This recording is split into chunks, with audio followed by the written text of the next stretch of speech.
हम सजाई कब आई है हो सरस्वती माई।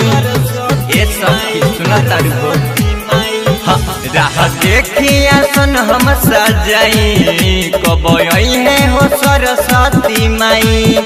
मैया करी नयो बेरे दर्शन दीही न सबेरे मैया करी नयो बेरे दर्शन दीही न सबेरे फैल भनी जब से भागल बानी।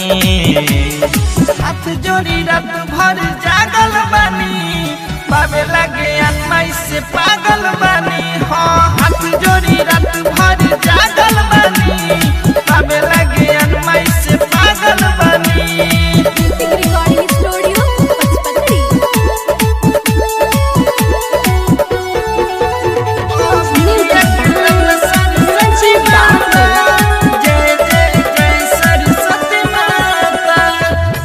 बाजार से फल लैनी किन के भोगे लगाई जाई हंस बहिन के। हमरो के मैया सफल कहरिया हसा जाई के लड्डू चढ़ाई बतासा। ये सब सुन तारू गईनी बाजार से फल लैनी किन के भोग लगावल जाई हंस बहिन के।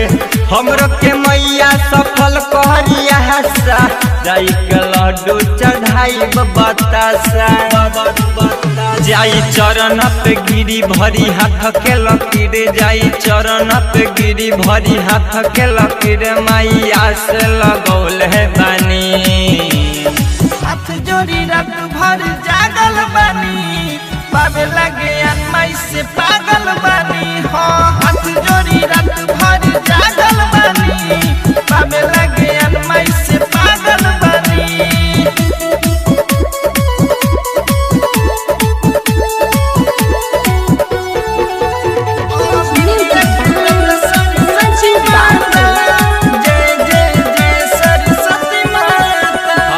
मैया के दर्शन ला जुटे लोग घर से सबके झोली मैया भरी के भर से।